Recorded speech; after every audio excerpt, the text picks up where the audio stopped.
Thank you so much. Thank you so much, Victoria. Good evening, Mr. Seville. Good evening, everyone. Thank you for joining. Good evening. Thank you for joining in. I would like to apologize again on behalf of every chapter for the network issues that happened the last time. So you're welcome. You're welcome. Okay. You're very much welcome to this our quick interactive session, and I welcome everyone else. Thank you for joining.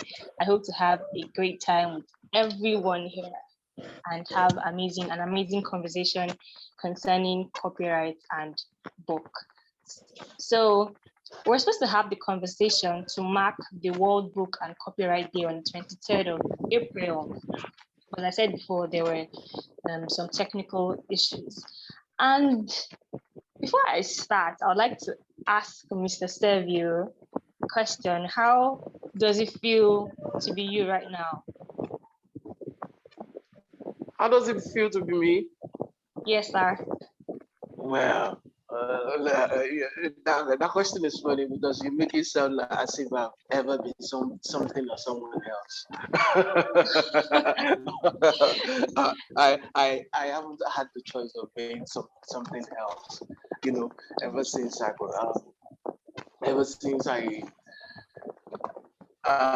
was brought to this earth, I've had the privilege of just being myself and nobody else. Even if I wanted to, this is the only body I have.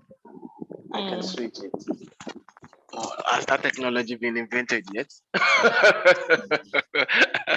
I doubt if there's a technology on the market right now that allows us.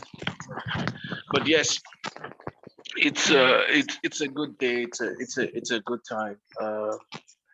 It's a good season looking at the things that are happening, not just in this country, but also around the world. It's an era of great change and also great uncertainty, a lot of doubts, even in nations and individuals across the world. These are treacherous waters treacherous waters and common times that require common guidance and wisdom to navigate. So as much as they are great and interesting times, they are also challenging times. And I bet that a lot of people who are listening to our conversation will agree with me. Thank you for that, sir. So I would like to formally introduce you for those that are joining us. Mr. Servio is a publisher at Knowledge. I had to see how I was going to pronounce that. So am I correct with the pronunciation? Is it Knowledge or yes, that's correct. Knowledge, yes. Yes, from the French word for black. French. Yes, that's correct. Yes. Knowledge Public is the publisher. Thank you so much, sir. And is an author of Where the Light Enters You, a 2021 book, and also a poetry collection, a tributary in servitude, a 2015 poetry collection. We're so glad to have you here, and we are privileged to have you speak with us in this conversation, sir. You're very much welcome. It's a pleasure to join you. Okay, sir. So before I go into the theme of the discussion, which is on copyright and piracy, the theme for this year's World Book and Copyright Day is Read So You Never Feel Low. So I'd like to ask you what you think about that theme. Read so you never feel low. So you never feel low? Yes, that's the theme for this year's Book and Copyright Day. Well, reading in itself happens to be one of the most pleasurable human activities that anybody anywhere can engage in.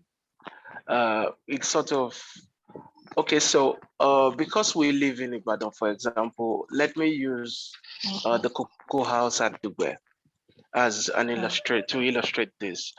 I don't know if you've ever been to the penthouse at the top of Cocoa House. So that is sort of what reading does to us. So reading does something like it transports the reader to the top of a skyscraper like Cocoa House, where you can see it gives you a window on the world, where you can see different perspectives, different landscapes, interact with ideas and people from different parts of the world. So every reading is a fellowship. Every reading is communion. Is communion with the thoughts and ideas of the writer of that particular book or that particular piece of writing, and it also furnishes you with insights into into the cultures and societies they grew up in, their unique experiences and all. So reading is an engaging conversation. It's the process through which we acquire so much learning, and it's also it is educative, it is entertaining. You could read for pleasure, you could read for study, you could read for work. You know, the things that you could do with reading and achieve through it are limitless.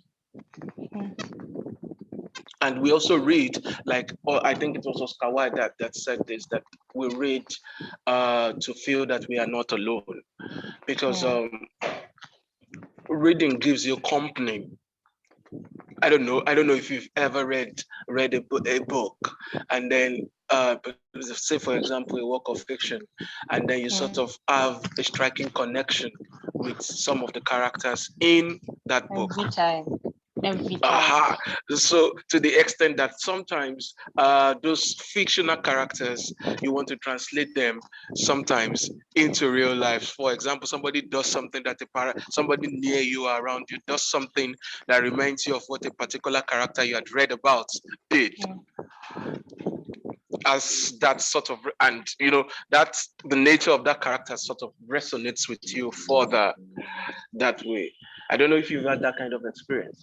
I've had that experience most times when I read fiction, lots of times. Okay. Yes. And then of course there's the thing I write, which is poetry. which we like to pride ourselves as being the ultimate use of language, in that you know, it's the most beautiful, most beautiful things said using the most expressed using the most beautiful language. Wow. So every reading is communion. I think I resonate with that so much, because when I'm reading, it's just me immersing myself into another world, whether it's real or created. But I think I feel with that one. Every reading is communion. Thank you for your answer to that, sir. So I would like, if everyone that's listening, you can drop your questions in the comment section. I'll be able to take maybe 1 or 2 questions if you have any question. If you have any question, drop them in the comment section. Thank you very much. Okay, sir. So the next question I'll be asking is going to be personal. Before I dive into copyright itself, how and why publishing? How did you get to publishing, your journey, and why? Okay. So I never really knew what publishing was or how to go into it. I started out with an interest in rap music or hip hop music. Oh, wow. And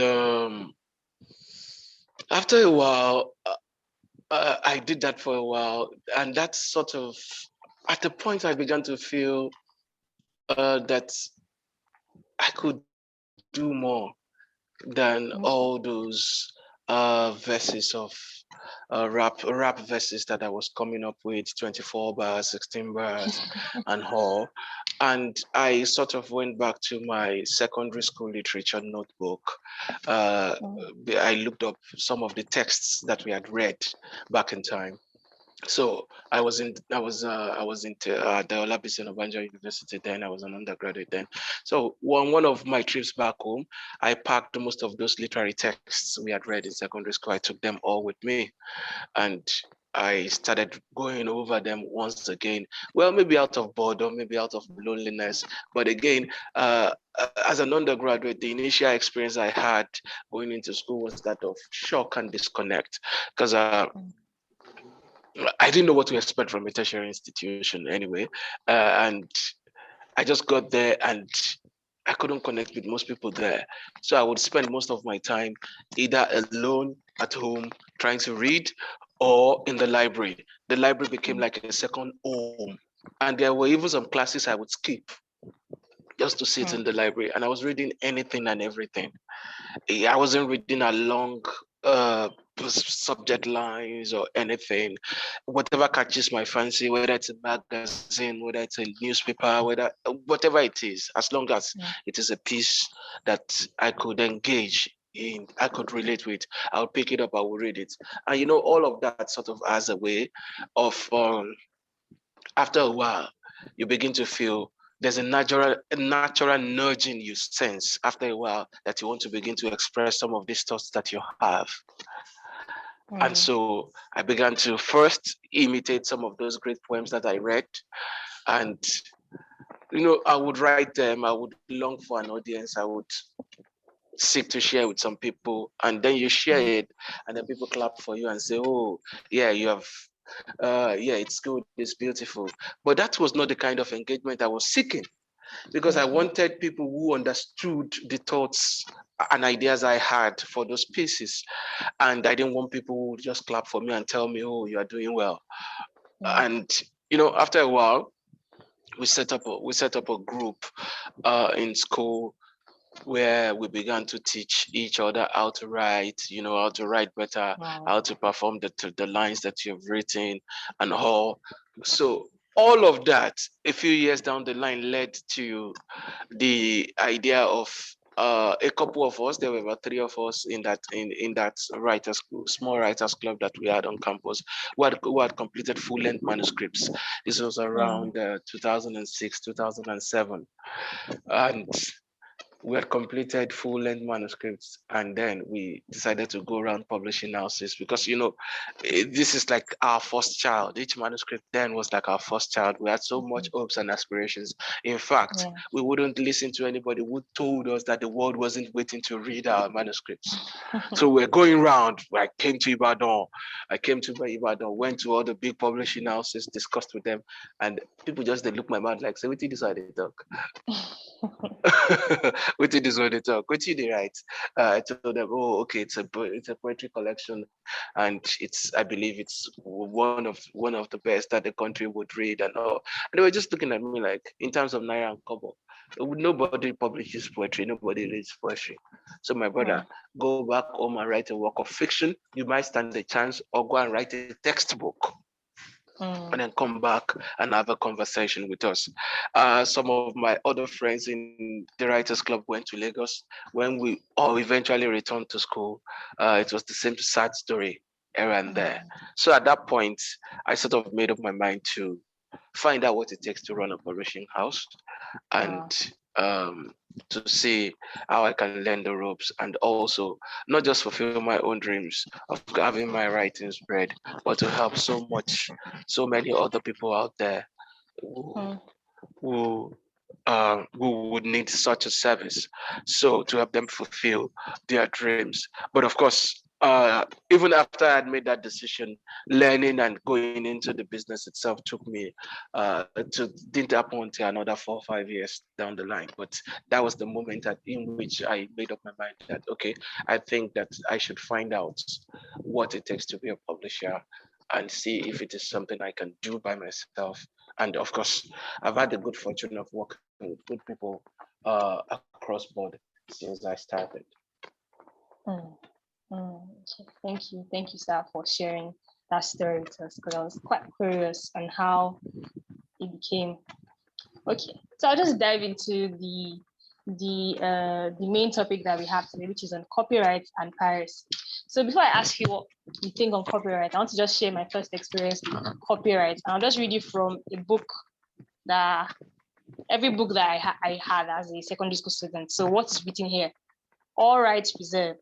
No part of this book may be reproduced, stored in a retrieval, or transmitted in any form or by any means, electronic, mechanical, photocopying, recording, and or otherwise, without prior written permission of the publisher.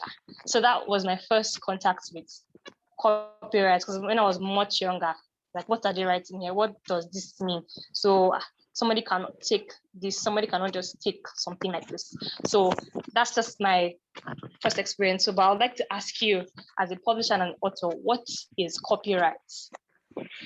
Okay, so well, copyright is a type of intellectual property that gives the owner the exclusive right to copy and distribute a creative work.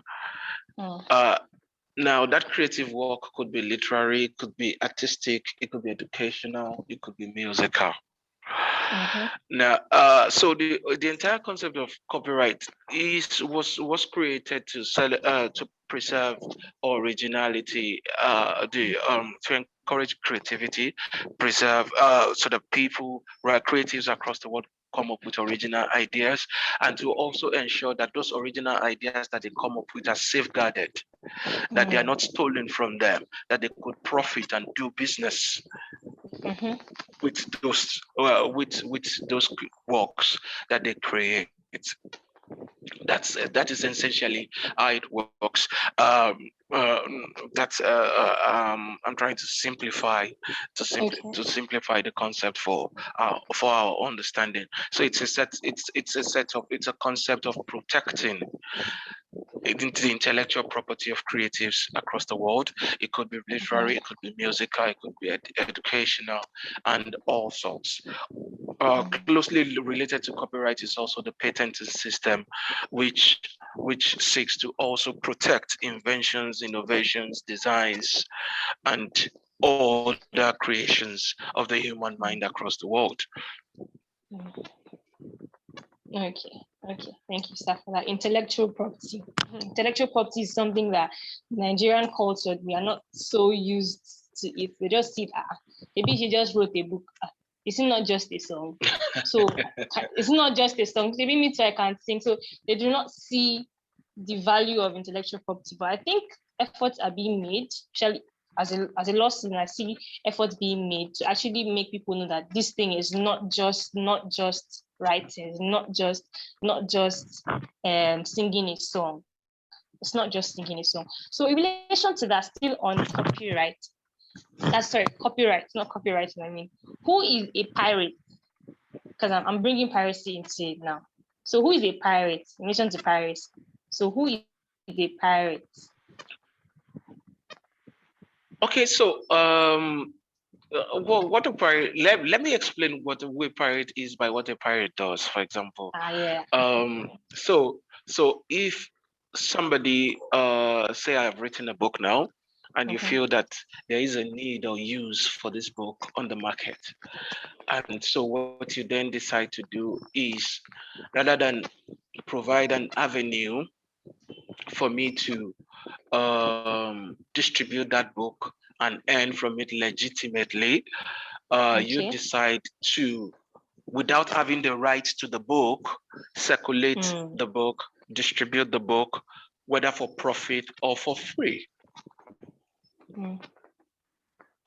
Whether for profit or for free, it's that's copyright infringement. You're infringing on the rights, on my creative rights, or my intellectual property rights, because you were not the one that created that work, and you do not have my authorization to distribute or sell it, whether you're doing it for profit or you're doing it for free. Now, but again, the piracy industry is a lot bigger than that, because it is a shadow industry that the creative industries across the world have to contend with. This is what a lot of people do. Pirates have found that there's an underground economy that they can benefit from by poaching people's creative works and putting it out there on the market. For example, if we look at the book publishing industry, so if a book becomes very popular, for example, and people begin to request for the book, there's an increasing demand for the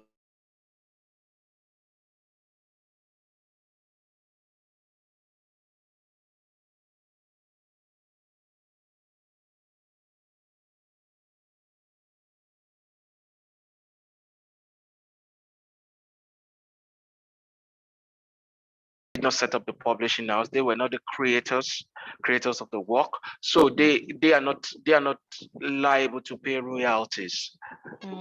You understand what I mean? So every single kobo that they make outside of the production costs for each unit of that pirated work is profit for them. But it's a lot more complex for a publisher or for a creative who came up with a work to make profit. It's easier for people who pirate. I don't know if you understand. Is that explanation clear?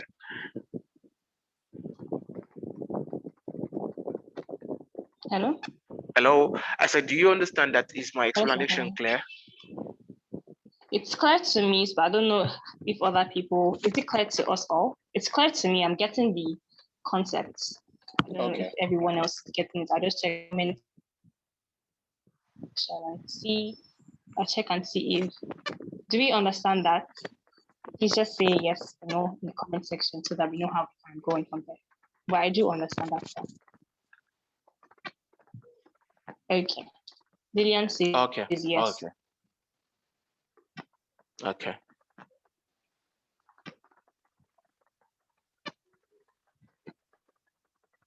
Okay.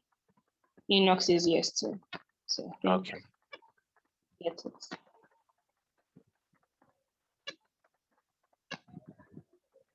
Okay, I think we get it. So you can go on, sir.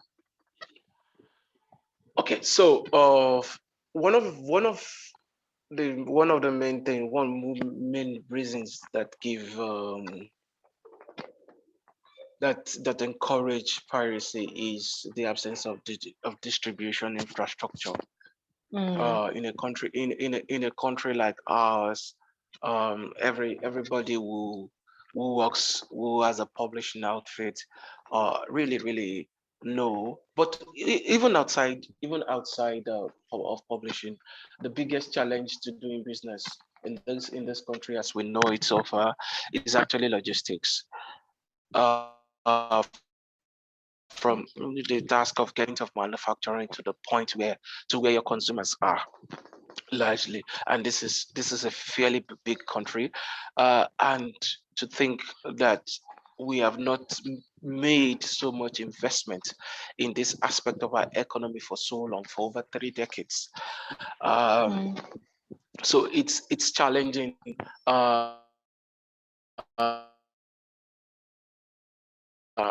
But technology with e-commerce now, it's possible to begin to see one of the ways in which some of these loopholes can be plugged.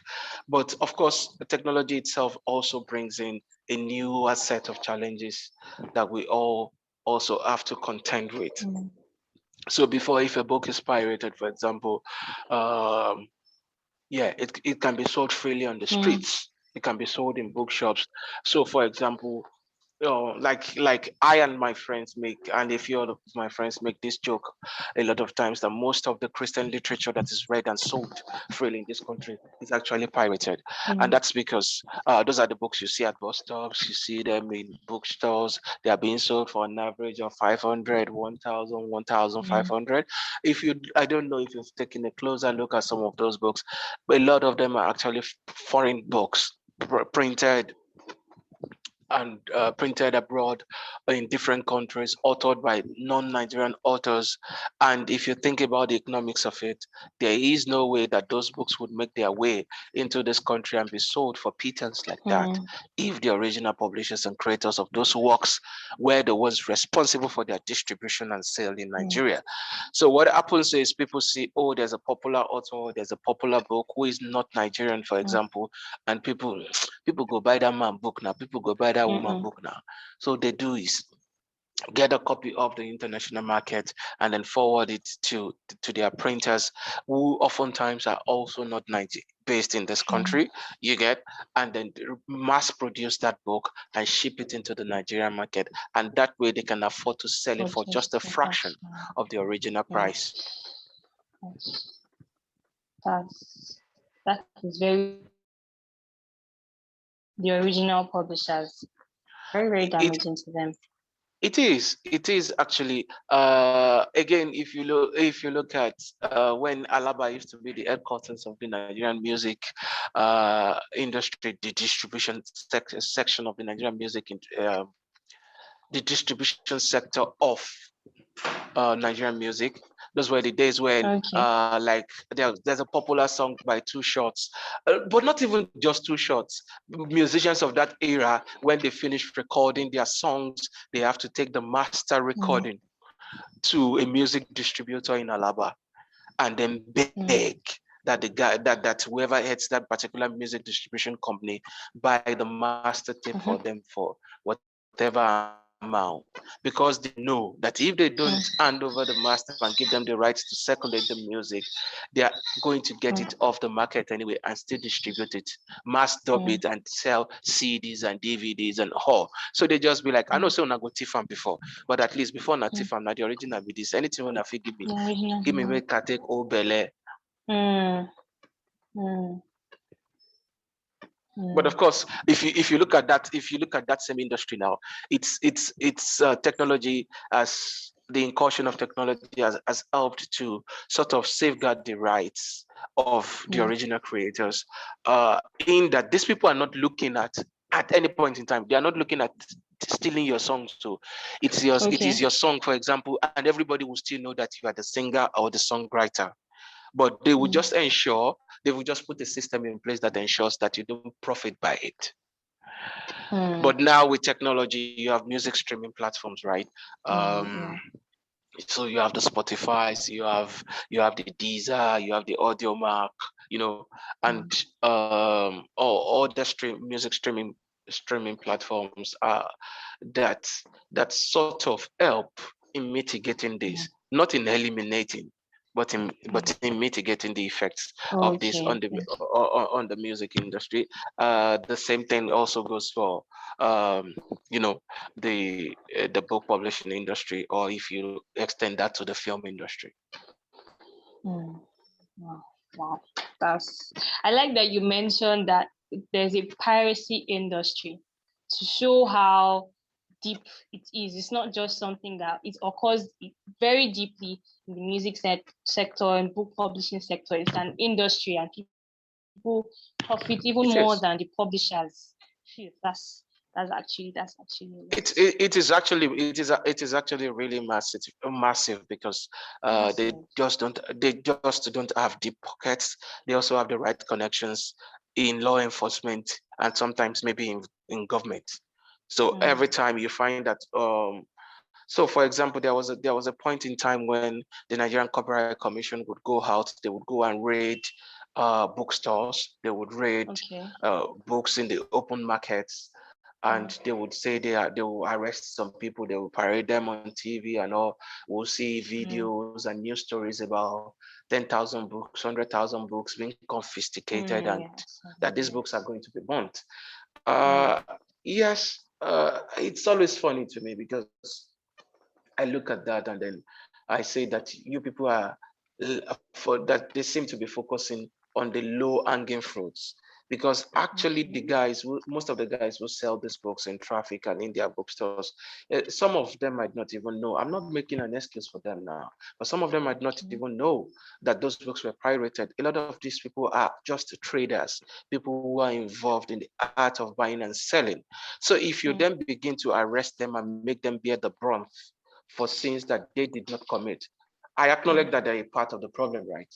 But a lot of them just want to make a living. The focus should be on the people who have the deep pockets, who nobody sees, who are in the shadows, who decide on what texts, who decide on what text, what music, what movie to pirate and put out in the market for this for people to buy, because they are the ones who sell this for ridiculous prices at ridiculous prices, who put it on the market for at ridiculous prices, that these traders the shipping container loads of books into this country, books that the authors and publishers know nothing about, and then they put them out on the open markets. So if you keep going after just the open markets, that's just one part of the problem. You're trying to solve like the easiest solution, because yes, you can easily arrest Musa, you can easily arrest Mamadami, who has a small bookstore that isn't even worth more than a few hundreds of thousands. But what about those guys who are earning in millions and maybe even billions from it? Those are the real guys that we should go after.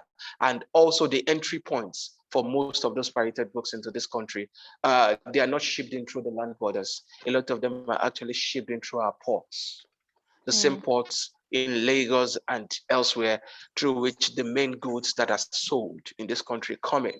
So what happens to checks at the port of entries? Wow. Wow. So, sir, now that you mentioned the Nigerian Copyright Commission, there's a Copyright Act, and yes, the Nigerian Copyright Commission is the body in charge of making sure that these copyright laws are in place. And I like how you've already preferred what they should do better, instead of looking at people at the open market, or should look at people that are having the deep pockets and people that are the foundation, not just the surface levels. But I would still, apart from that, what is the effectiveness of the Nigerian Copyright Act in battling piracy? And also, how has the Nigerian Copyright Commission been proactive? Piracy is, I think you used the word mitigated, not, you said mitigated, is mitigated in society. Can it be eliminated totally? So that's like 3 questions in one, sir. Okay, so I'll start from the last question. Like every other human phenomenon, it would be difficult to totally eliminate it. All across the world, governments claim to have been building institutions for decades to fight corruption, to eliminate, for example, human trafficking, to eliminate organ trafficking, and all sorts of ills and other societal concerns. But really, eliminating any of these things I doubt if we can truly eliminate any of it. What we can do is to create institutions that are strong and have the capacity, laws and institutions that would serve as deterrent. That will serve as deterrent, that that if I do this and I am caught, there is a consequence for it, and I am not going to escape what the consequence is. I'm not going to be able to sweet talk my way out of it. I'm not going to be able to spend my way out of it. Now, when those institutions are reputable and respected, it makes it becomes more circumvent the laws, to circumvent those laws, because you know that that there are institutions that are in existence that seek to solely enforce and implement those laws, and to apprehend perpetrators of, in this case, piracy or any other crime. Law enforcement, we really have to be strong on it. Now, and again, we also have to look at and I'm speaking generally now because I really don't want to dwell on what the Nigerian Copyright Commission has done or what they have not done. I believe that it is the Nigerian Copyright Commission itself is one of those organs or agencies of government that has not received as much funding as it should have over the time. I also think that the laws should have been should have been revisited over time to make the to make room for stiffer penalties for perpetrators who infringe on copyright laws, and not just pirates now. People also steal each other's works. People steal movie scripts. You pitch an idea. You pitch an idea. Take out the names of a few characters or just reject the story, and then it's out, and then they go on and shoot it or even go on and record it and make it available. And you know, I feel that they are one of the better resources. They should be able to go all out and do more. And then the penalties we need to have this in place, even as we set up enforcement, better law enforcement out, all of this. So I don't know. I think there's what the first part of the question. I'm trying to go back to it. Could you please remind The me? Copyright Act, how effective are the laws that have been put in place? That was the first. Okay, so I would say that in terms of the laws, they act serving as a deterrent. I don't think it has really been effective in that aspect. And also with the criminal justice system that we have in this country, when you know there's something called big manism, right? Where the deeper your pocket, the deeper the connection that you have with anything kind of pockets to keep the piracy right infringement that we experience in this country going. And most times the authors of this work, the original creators who come up with this, don't have the financial power to take them to courts, because you know that those cases are going to drag on for long.